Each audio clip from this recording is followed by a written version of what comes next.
এখন প্লাঙ্ক বলেছিলেন যে আলোর মধ্যে বিভিন্ন ফোটন কণিকা আছে এবং সেই ফোটন কণিকার প্রত্যেকটার এনার্জি হচ্ছে গিয়ে এইচ ইন্টু নিউ। এইচ হচ্ছে প্লাঙ্কস কনস্ট্যান্ট আর নিউটা হচ্ছে গিয়ে ওই আলোর ফোটনের ফ্রিকোয়েন্সি। ওয়েভ থিওরি থেকে আলোর যা ফ্রিকোয়েন্সি আসে সেই ফ্রিকোয়েন্সি। তাহলে এবার ব্যাপারটা কি দাঁড়ালো, ফ্রিকোয়েন্সি আছে, ফ্রিকোয়েন্সি বলছো তো ওয়েভই হলো, আবার বলছো পার্টিকেল। এইটাই হচ্ছে ডুয়েল নেচার অফ ম্যাটার। ওয়েভও আছে, পার্টিকেলও আছে, যখন যেটা দরকার তখন সেটা। এবার আইনস্টাইন তখন ওই ফটো ইলেকট্রিক এফেক্টটাকে ব্যাখ্যা করতে গিয়ে যেটা বললেন আর কি, বললেন যে photoelectric emission is the result, ওই নেক্সট পেজে আছে দেখো, photoelectric emission is the result of interaction of two particles. দুটো পার্টিকেলের ইন্টারাকশনে কি না, one a photon of incident radiation and the other an electron of photosensitive metal। মানে একটা ফোটন থাকবে, সেই ফোটনটা এসে একটা ফটোসেনসিটিভ মেটেরিয়ালের ইলেকট্রনের সঙ্গে কলিশন করবে। সেই তখন কি হবে না, the free electrons are bound within the metal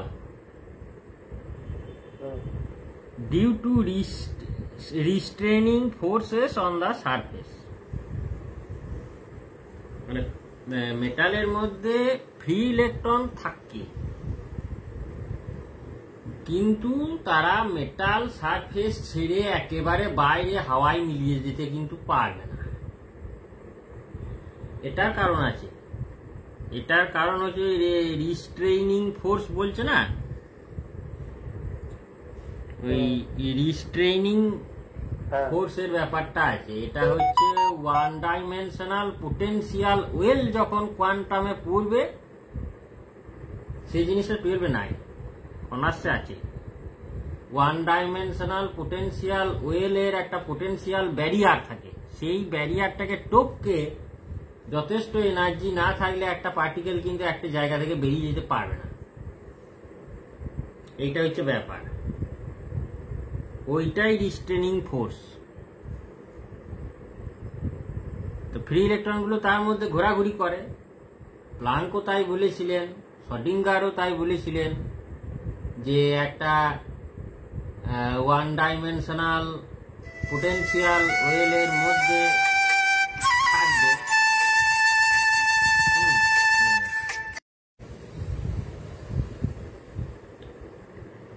আচ্ছা, এবারে the free electrons are bound within the metal due to restraining forces on the surface, the minimum energy required to liberate an electron from the metal surface is called work function W0 of the metal। মানে একটা metal surface থেকে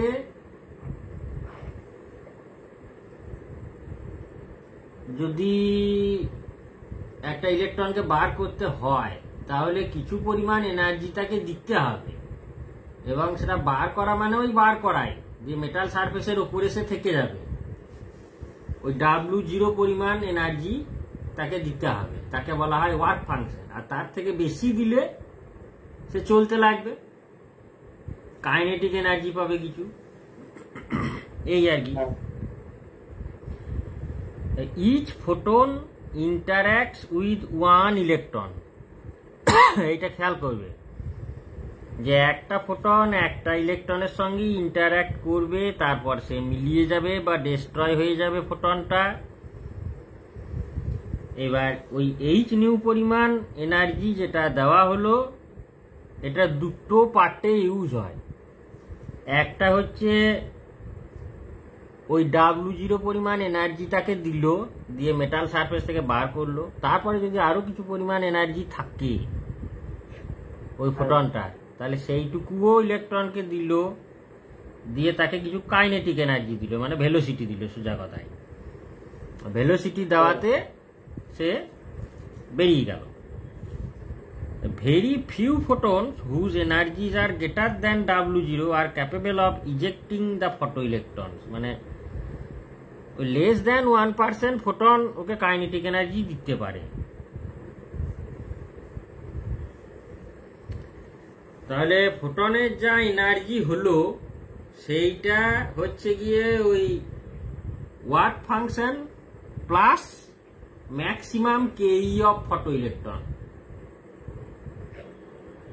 বুঝতে পারলেন তো কথাটা?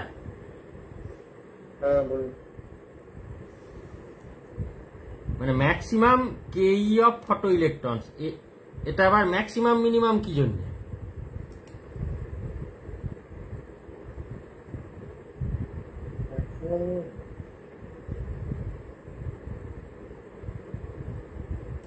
মানে ওই যে কেইটা যেটা দিচ্ছে তার আবার কম বেশি আছে।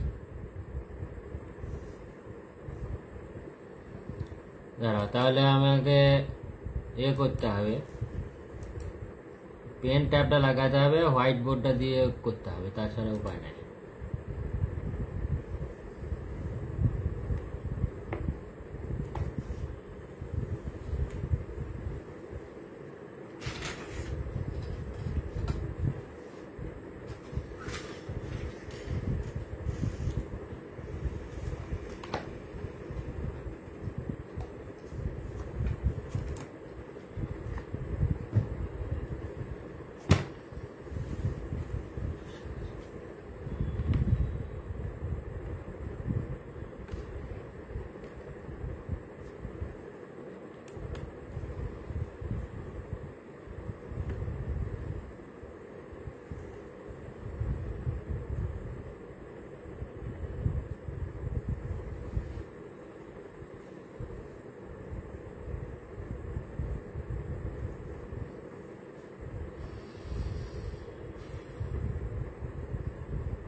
এই যে বলছে না যে এই যে ফোটনের এনার্জি হচ্ছে গিয়ে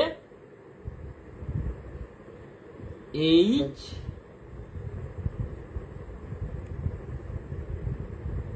ইন্টু নিউ, তাহলে এইটা ইকুয়াল টু হচ্ছে ওয়ার্ক ফাংশন W0। এটা তো ওই ইলেকট্রনটাকে ছাড়াতে ব্যবহার হলো। তারপরে হচ্ছে গিয়ে ম্যাক্সিমাম কেই, মানে কে ম্যাক্স। তার মানে একটা মেটাল প্লেট যদি এরকম থাকে, তার মধ্যে যদি কতকগুলো ইলেকট্রন সারফেসে থেকে যায়, তাহলে প্রত্যেকে কিন্তু একই পরিমাণ ভেলোসিটি নিয়ে বেরোবে না,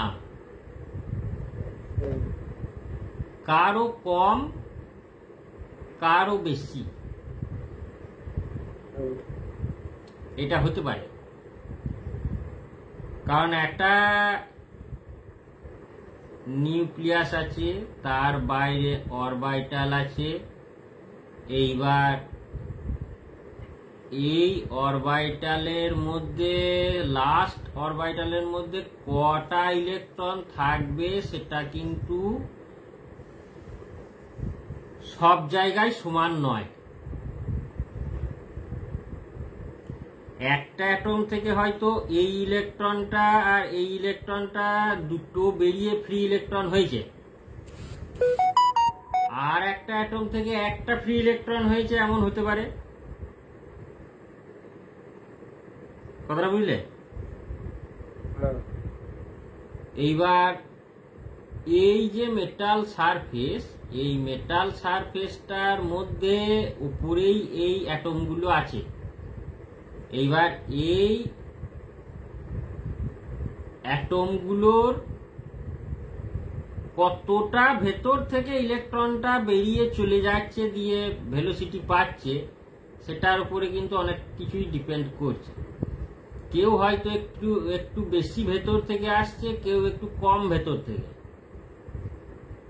এবার W0 পরিমাণ এনার্জিটা তো ওকে এই অ্যাটম থেকে ছাড়াবার জন্য ব্যবহার হলো, আর একদম মোটামুটি সারফেসের কাছাকাছি যে আছে সে তাকে খুব একটা কলিশন সামলাতে হবে না। বাইরে বেরোতে গেলে দু একটা অ্যাটমকে কাটাতে পারলেই হবে। আর ভেতরে যে আছে সে তাকে কিন্তু বেশ কয়েকটা অ্যাটমের সঙ্গে ধাক্কাধাক্কি করা, তাদের ইলেকট্রনগুলো রিপালশন সহ্য করা, এইসব করে তাকে কাইনেটিক এনার্জি গেইন করে বাইরে বেরোতে হবে। তাহলে তখন ওই ধাক্কাধাক্কিতে বা কলিশনে কিছুটা কাইনেটিক এনার্জি কিন্তু নষ্ট হবে। বুঝতে পেরেছ? এই হলো ব্যাপার। এই জন্যে কাইনেটিক এনার্জিটা তড়িতফাত হয়।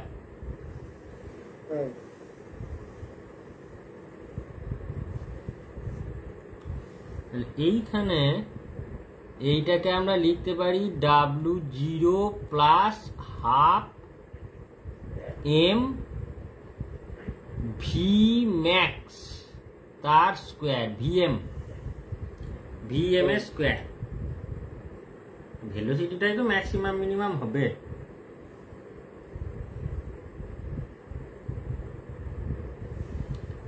যদি W0টা ইকুয়াল টু H ইন্টু নিউ0 হয়, মানে নিউ0টা এমন একটা ফ্রিকোয়েন্সির ফোটন যে ঠিক H ইন্টু নিউ0 পরিমাণ এনার্জি ওর মধ্যে আছে, এবং সেইটুকু দিলেই ও ওই ইলেকট্রনটাকে বার করতে পারবে ওয়ার্ক ফাংশন হিসাবে, তার বেশি আর কিছু করতে পারবে না।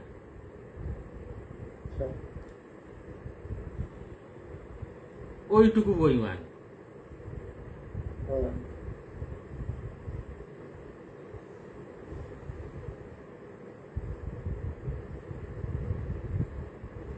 তাহলে H nu equal to H নিউ0 plus half M VM square হতে হয়, বা half M VM square equal to H into nu minus নিউ0, এইটা হতে হয়।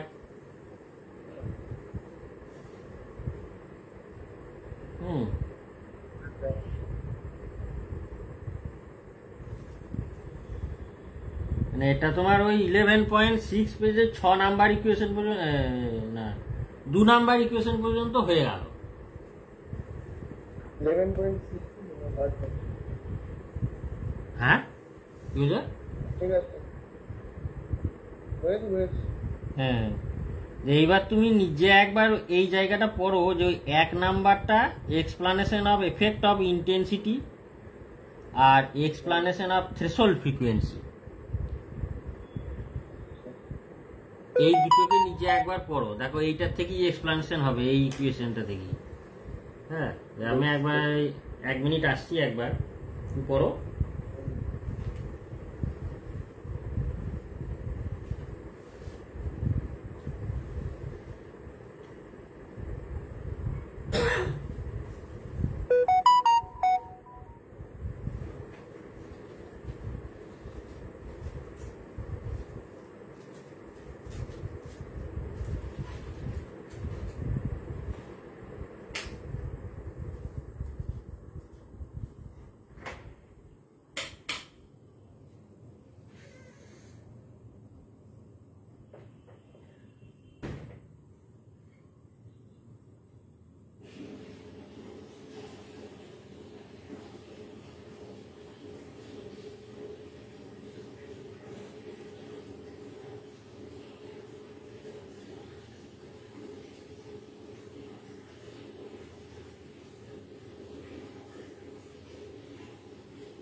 হ্যাঁ পড়ছো এটা?